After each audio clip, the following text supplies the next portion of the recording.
말씀은 골로새서 2장 16절에서부터 23절까지 말씀입니다.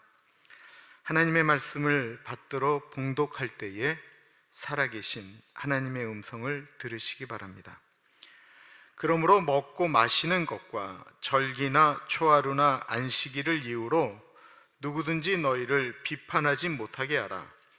이것들은 장래일의 그림자이나 몸은 그리스도의 것이니라.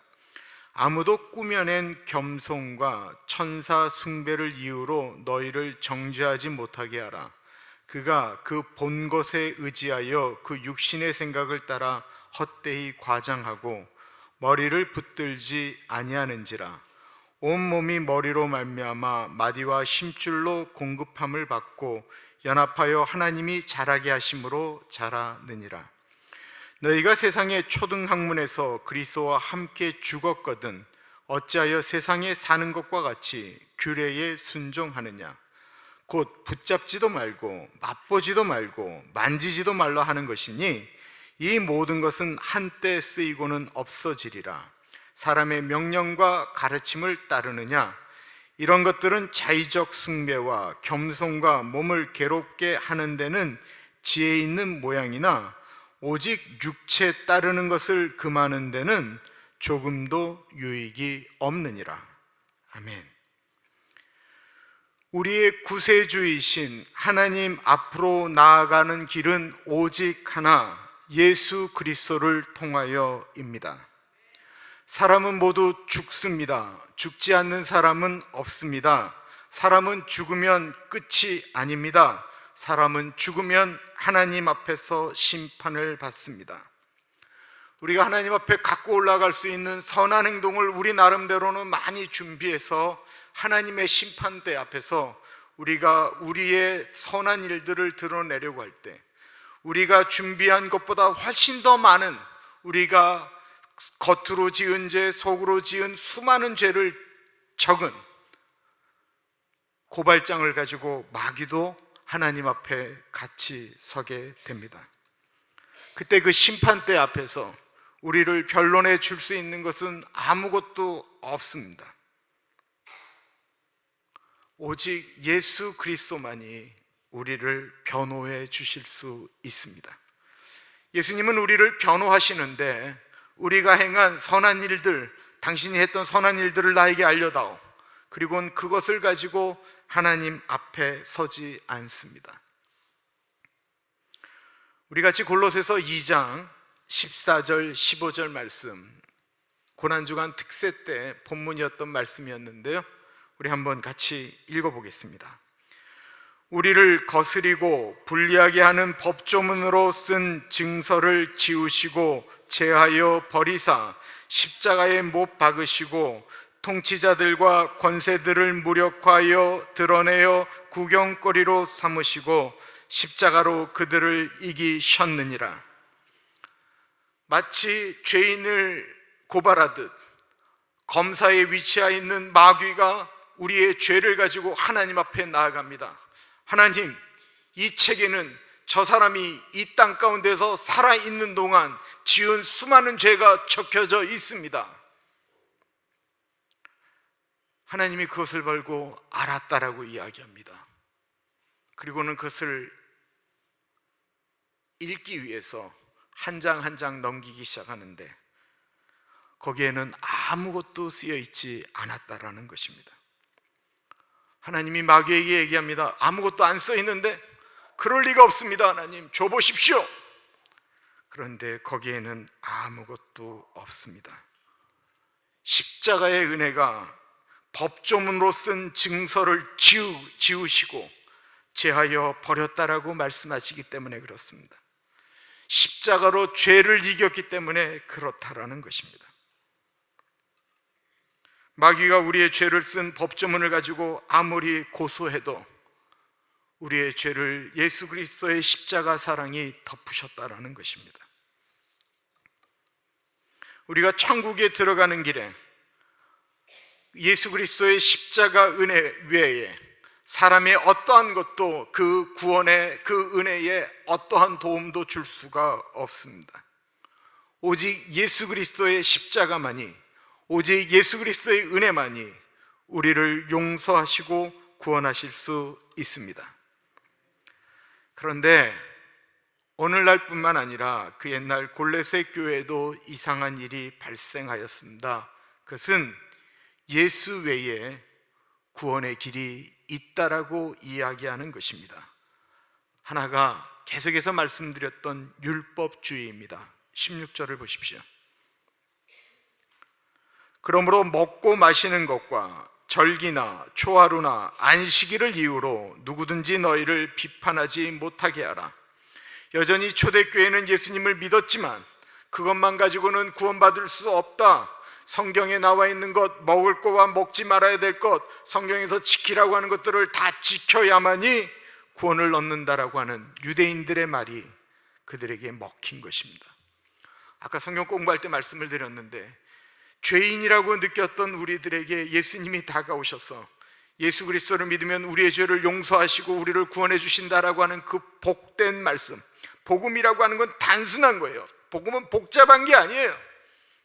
예수 그리스도를 믿음으로 오직 나는 길이요 진리요 생명이니 나로 말미암지 않고는 아버지께로 올 자가 없다라고 하는 그 말씀을 믿고 골로새 교인이 예수를 믿게 됐어요.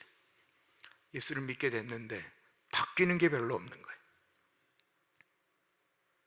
그 다음날 되면 뭔가 좀 달라질 줄 알았더니만 별로 달라지는 게 없는 거예요. 그때 유대인들이 와서 이렇게 얘기하는 거예요. 그렇게 살면 구원 못 받아요. 먹지 말아야 될 것, 먹어야 될 것 지켜야 됩니다. 이때 이 법은 지켜야 됩니다 라고 하는 말이 사람들의 마음에 확 다가옵니다. 왜 그러지요? 차라리 그런 거라도 지켜야만이 구원을 받겠다라고 하는 확신이 들기 때문에 그렇습니다. 유대인들이 먹지 않았던 대표적인 고기가 돼지고기입니다. 전 세계에서 기독교인 숫자가 가장 많은 나라는 미국이 아니고요, 중국입니다. 중국은요, 전 세계 돼지고기 거의 절반가량을 중국이 쓰고 있는데, 그럼 아무리 예수님 열심히 믿어도 돼지고기 먹는 중국 사람들은 구원받지 못하나요? 우리 교회 말씀을 드릴 수 없는 모 여자 집사님, 모 권사님은 삼겹살이라고 하면 눈이 뒤집혀지시는데 그럼 구원을 못 받는단 말씀입니까?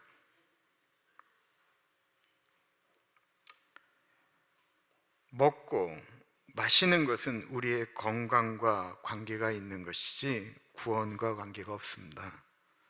성경에 먹지 말라고 했던 것은 유난히 부패하기 쉬운 것들입니다.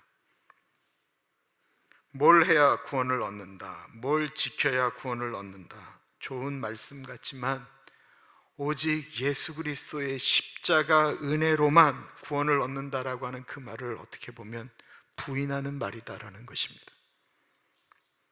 두 번째가 신비주의에 대해서 이야기하고 있습니다. 당시 골로새 교회에 이게 기도하면 뭔가를 잘 보시는 분들이 계셨던 것 같습니다. 그리고 아마 이분들이 늘 겸손한 모습을 지녔던 것 같습니다. 그런데 바울은 그것이 거짓이었다라고 이야기하고 있습니다. 18절을 읽어보겠습니다. 18절 우리 같이 읽어봅니다. 시작. 아무도 꾸며낸 겸손과 천사 숭배를 이유로 너희를 정죄하지 못하게 하라. 그가 그 본 것에 의지하여 그 육신의 생각을 따라 헛되이 과장하고. 이들이 겸손하게 행동한 것이 뭐가 문제입니까? 근데 겸손했다라고 하는 것이 과장되어졌다라는 거예요. 그렇게 보는 분들이 겸손한 것처럼 느껴질 때가 있어요. 이분들이 무엇을 의지했습니까? 자신들이 기도 중에 본 것을 의지했다라고 합니다. 그가 그 본 것을 의지했다라고 이야기합니다. 기도를 열심히 하잖아요. 뭔가 분명히 보일 수 있습니다. 그러나 그것 위에 있는 것이 하나님의 말씀입니다. 율법주의가 구원에 이르는 것을 의로운 행동이라고 말을 한다고 한다면, 신비주의는 구원에 이르는 방법이 체험이라고 말을 합니다. 체험 중요합니다. 맹숭맹숭 교회를 다니는 분을 보면 답답할 때가 있습니다. 신비적인 어떤 체험을 하게 되면 그분의 신앙은 갑자기 뜨거워지고 어떤 일을 해도 이렇게 극복해 나갈 만큼 단단해지는 것을 보게 됩니다. 그러나 기독교는 체험의 종교이기 전에 앞서 계시의 종교입니다. 하나님은 하나님의 말씀을 통해서 자기 자신을 계시하셨습니다. 기독교는 이렇게 말씀인 성경을 통해서 출발합니다. 그런데 신비주의자들은 성경보다는 체험을 중요시 여깁니다. 저희 아버지가 목회를 하실 때 진짜 우리 아버지가 기도하면 이렇게 뭔가를 보실 때였습니다. 기도하면 그 옛날 의사들이 없어서 그랬는지 모르겠어요. 병자도 잘 일어났습니다. 그리고 실제로 기도하면서 이렇게 받은 것들이 그대로 이루어지는 일이 많았습니다. 병자 일어나죠. 아버지 뭔가 본다고 그러죠. 우리 어머니 그때 기도하면 죄가 보인다고 얘기할 때였으니까 교회가 막 이렇게 성장하기 시작했습니다. 교회가 작아졌어요. 교회를 더 크게 키워야 되겠는데 어떨 줄은 모르실 때 아빠가 기도가 깊이 들어가니까 저희 그때 연희동에 있는 교회 앞에 공터가 있었어요. 국가 땅이에요. 그런데 거기에 기도를 하는데 인삼 새 뿌리가 이렇게 올라오는 거예요. 우리 아버지가 거기에 넘어가셨어요. 이건 하나님의 계시다. 그리고는 당회를 열어서 아버지가 기도 가운데 본 거를 이야기하시는 거예요. 여러분, 장로님들이 목사가 기도 가운데 봤다는데 그 반대하실 분이 몇 분이나 되시겠어요? 그 옛날에. 그리고 그 땅을 국가의 무리에서 불화를 받았어요. 얼마나 아버지도 힘들었지만 우리 어머니, 우리 자녀들 너무 힘들었습니다. 그게 그 교회를 떠난 이유가 됐습니다. CCC라고 하는 한국에 있는 선교단체가 90년도에 처음으로 해외 선교를 떠날 때 저하고 우리 집사람이 거기에 있었습니다. 2,000명 정도가 마닐라에 한국 학생 2,000명이 들어가서 각기 흩어져서 복음을 전했습니다. 대학생들 2,000여 명이 갔는데 이제 그룹마다 있다 보니까 여러 가지 재미있는 일이 발생하였습니다. 저와 같이 사역하는 한 형제가 한 자매를 좋아하게 된 것입니다. 그런데 그 자매는 그 형제에 대해서 전혀 관심이 없습니다. 그러지 않았겠습니까? 저랑 같이 갔는데. 근데 이 형제가 기도하는 거예요. 하나님, 그 자매가 제 짝이라고 하면 하나님, 기도할 때 그 자매를 보여주십시오. 그랬더니 그 자매가 날마다 보이더래요. 기도할 때마다. 그리고는 그 형제가 저한테 계시받았다라고 얘기했어요.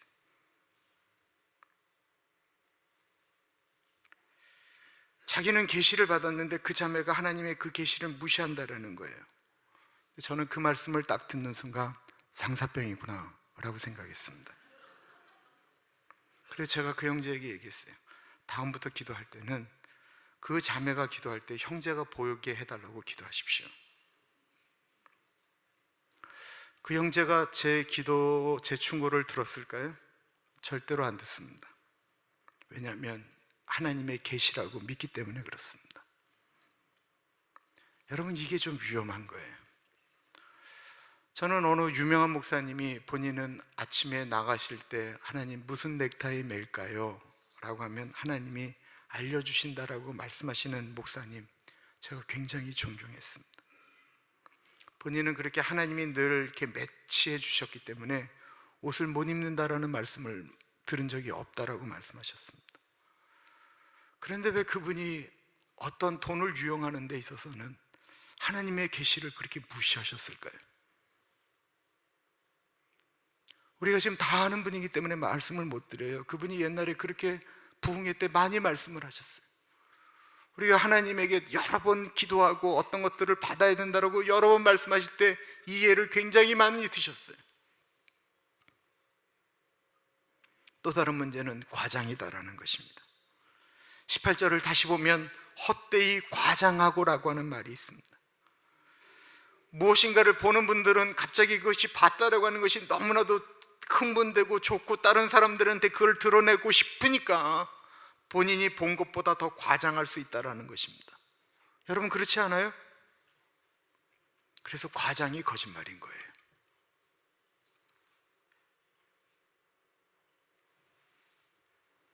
정말 무엇인가를 보는 분들은 거짓으로 겸손하지 않습니다. 입을 열기도 두려운 것입니다. 이사야가 기도 중에 하나님의 영광을 보았습니다. 너무나도 두려운 하나님의 영광을 보았습니다. 그러자 그가 그것을 보고 하나님의 영광을 보았다라고 사람들한테 외쳤는 줄 아십니까? 이렇게 고백합니다. 화로다, 내가 망하게 되었도다. 나는 입술이 부정한 사람이요 입술이 부정한 백성들 사이에 거하면서 거룩한 하나님을 배웠도다. 엄청난 하나님의 영광과 천사들이 날아다니는 그 모습을 보면서 이사야는 자신이 얼마나 더러운 죄인인지 꼬꾸라질 수밖에 없었다라는 것입니다. 요한계시록은 종말에 대한 예언서라고 이야기합니다. 사도 요한이 반모섬이라고 하는 곳에서 죄인의 신분으로 있을 때 놀랍게도 하늘이 열리고 정말 이 땅 말미에 나타날 천국을 보게 되었습니다. 그가 미래를 보게 된 것입니다. 그때 그가 너무나도 놀라운 하나님의 나라와 그곳에서 불림을 받는 사람, 하나님 옆에 있는 사람들 모든 것들을 바라본 다음에 그가 사람들에게 외친 것이 아니었습니다. 계시록 1장 17절에 보면 이렇게 고백합니다. 내가 볼 때에 그 발 앞에 엎드러져 죽은 자같이 되매 그가 오른손을 내게 얹고 가라사대 두려워 말라 나는 처음이요 나중이라. 그는 환상을 보는데 너무나도 두려워서 죽은 자처럼 누워 있었다라는 것입니다.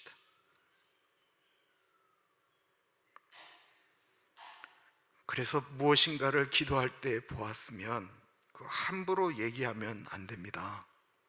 그것도 봤다고 자랑해서도 안 되는 것입니다. 만약에 그런 신비가 우리의 구원의 조건이라면 우리 오늘 여기 있으면 안 됩니다. 우리 다 같이 산에 올라가서 기도하고 은사 받고 방언 받고 그러고 해야죠. 위험한 거예요.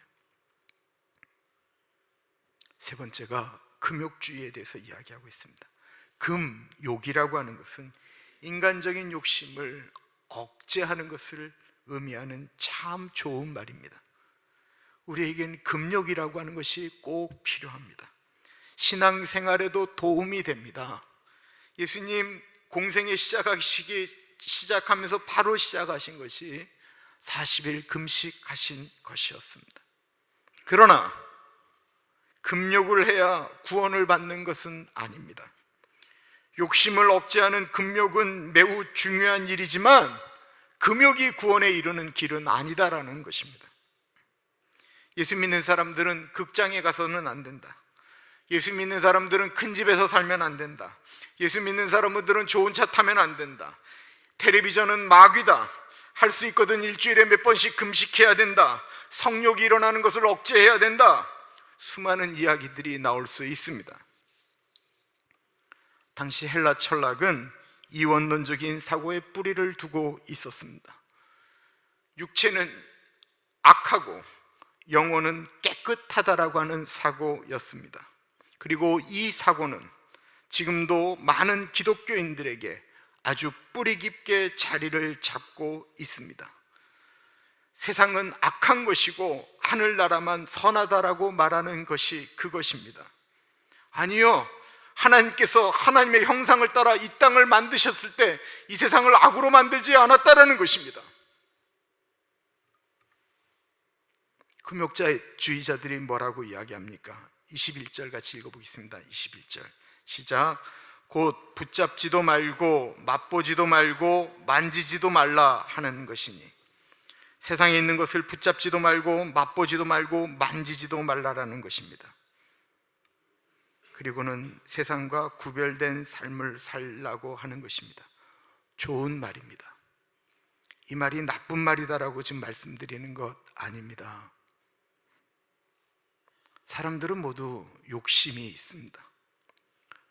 욕심이 잉태했기 때문에 죄가 있는 거예요. 욕심이 잉태한 즉 죄를 낳고, 죄가 장성한 즉 사망에 이른다라고 말씀하고 있는 거예요. 그러니까 우리에게는 다 욕심이라는 것이 있어요.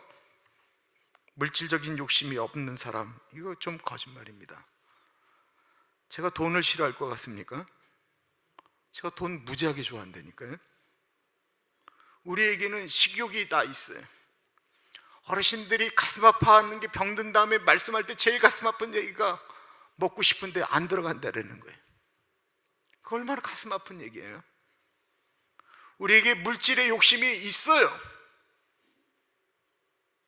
성적인 욕심이 있어요.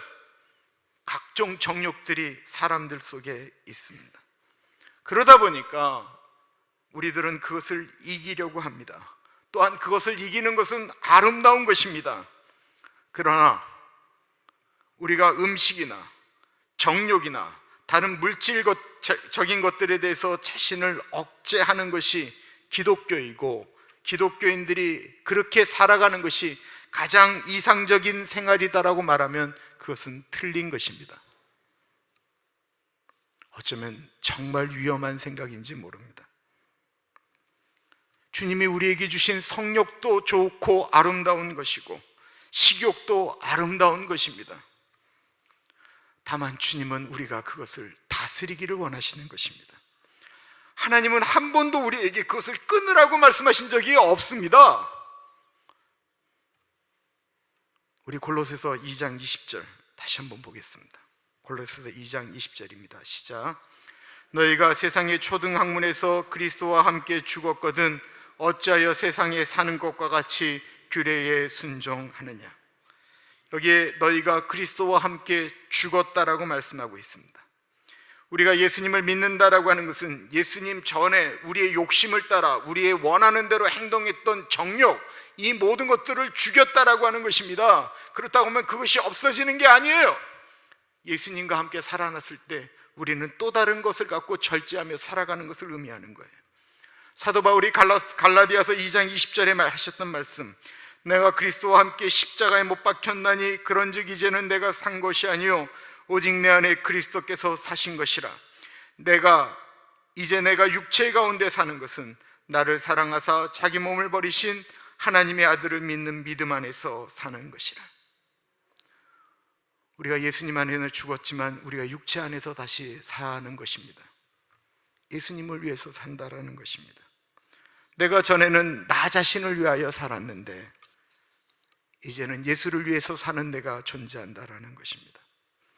여전히 내가 예수와 함께 죽고 예수와 함께 살았지만 내가 먹는 것, 성적인 욕구, 물질욕, 이 모든 것들은 나에게 그대로 있습니다. 과거에도 내가 선택을 했었고 지금도 내가 선택할 수 있습니다. 부자가 많은 것을 차려놓은 곳 가운데 본인이 조금씩 먹어서 다른 사람들이 먹을 수 있도록 자기 자신을 억제하는 것, 이거 그분의 자유입니다. 그런데 정말 배가 고픈 분이 많은 음식 앞에서 조금씩 먹으면서 나는 참아야 돼, 나는 인내해야 돼, 나는 그래야 돼, 이게 그리스도의 삶이야 라고 이야기한다면 그는 자유가 아니고 아픔입니다.